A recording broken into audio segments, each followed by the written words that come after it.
Hi, in this video, we'll look at customizing correlation reports using the column selector.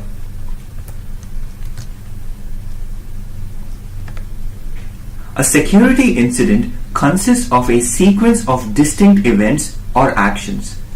Each action is associated with specific fields of information listed here and may occur more than once. You can select which information fields to display on your report by selecting their corresponding checkboxes.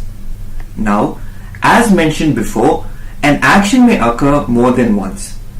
So you can also choose which occurrences of an action you would like to display information for. In this example, the first action is a fail logon, and it occurs multiple times until the hacker is able to successfully log on. Each of the failed attempts may be associated with a different user account, and you would like to know which accounts these are.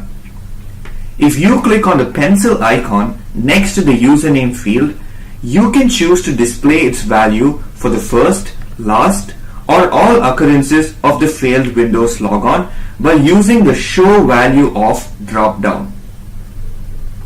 You can further customize your report by renaming fields.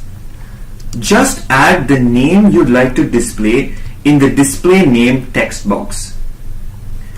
You can use all these options to create a highly customized correlation report suited to your organization's needs.